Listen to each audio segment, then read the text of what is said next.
The only way that you can make the most money is to provide an exceptional valued service and charge a ton of money for it. The three things that I think the ultra successful were inflated sense of self, inferiority, never being good enough, and impulse control. What did you learn about the habits of the rich? I haven't learned much about the habits of the rich at all, to be very candid with you. I think that maybe there are some beliefs that, because like my dad was a doctor, I wouldn't say he was like, ultra wealthy, but like we lived an upper middle class, lifestyle. But in terms of like wealth, as I think you and I would probably understand it, I didn't know anything about that. And I don't think I've ever really studied it very much. I started studying wealth after I became wealthy. What did you learn about it afterwards? And what do wealthy people do that you think poor people don't do? They pick higher leverage opportunities, in a sentence. So like rich dad, like poor dad says get a job, poor dad says get a higher paying job. And the thing is, there's so many innate beliefs that seem commonplace. Like, well, of course, you know what I mean? Like, well, of course, you buy some real estate and it'll appreciate over time. Of course, you invest in some stocks. Like, yeah, of course. Poor dads just don't say that. And so you have to like learn that, I think. And I'm grateful in that I didn't have to learn that because I heard that just was, of course, yeah, once you have some money, like, of course you don't spend your whole income. Of course you don't.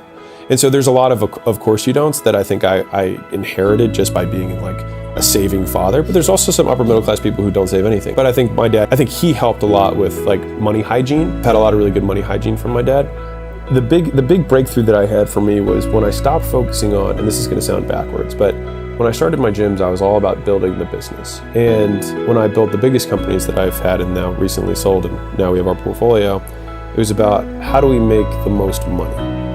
And I know that sounds completely backwards, but the only way that you can make the most money is to provide an exceptional valued service and charge a ton of money for it. And because I optimized around making money, I started going for low capital expense businesses because I had lost everything after that 5-year stint. And so I was like, never again am I gonna reinvest every dollar from the business back into the business because I've lost it before. So when I started the next business and every business I've had thereafter, like we take dividends every month.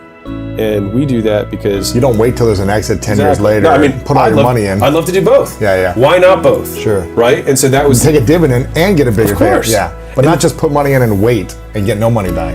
100%. And the thing is, and this was a fallacy I had, because people always talk about like reinvesting in their business, but I realized that just meant that they weren't making profit.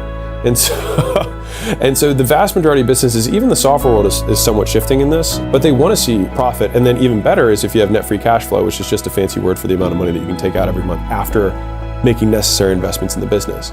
And so I wanted to have businesses that pumped cash flow because I had lost it all before. If people were able to not ask for 12 months and just serve, and don't get me wrong, I'm all about making money. Like, by all means, go get your bag. But I think that what it does is it ends up freeing you to then make your real impact, because then you can start whatever the next thing, and hopefully your first thing is that thing, but realistically, it probably isn't. And all you have to do is look at every entrepreneur that's really wealthy, the amount of graveyard businesses they have in their back. Right. And so like right now, if you're listening and you're like, I'm not sure if this is the perfect business idea, let me just save you the time. It's not, because look at every other person who has been ultra successful. They have 10 failed business ideas. So just start notching off the bad businesses, right? But extending the time horizon, I think only happens if you do shift the intention through which you're building it. Or you're just unbelievably self-disciplined. But I think it's easier to just like start at it with the right heart. Because, small tangent, but I think it'll be worth it, is that the reason that most people aren't successful, in my opinion, is that they sacrifice global benefit for local benefit. And that happens in all areas of life. You eat the piece of cake because you have an acute local benefit versus the global benefit of a six-pack that lasts for a very long time or better health, etc. Right? The three things that I think were in common of the ultra successful were inflated sense of self, as in they thought that they deserved big things, they wanted to go after big things, inferiority, never being good enough, and impulse control.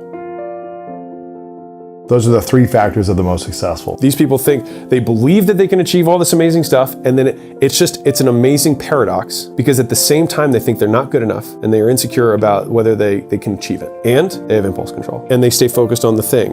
And I'd say the biggest breakthroughs that I've had is really a deep understanding of how long is. You can know how wealthy someone is based on the time horizons they speak in. Give me an example. So if someone's talking about how they're trying to make money today, hey, let me hold 20 for today. You know how poor they are. I have to say poor, like how poor they are, right?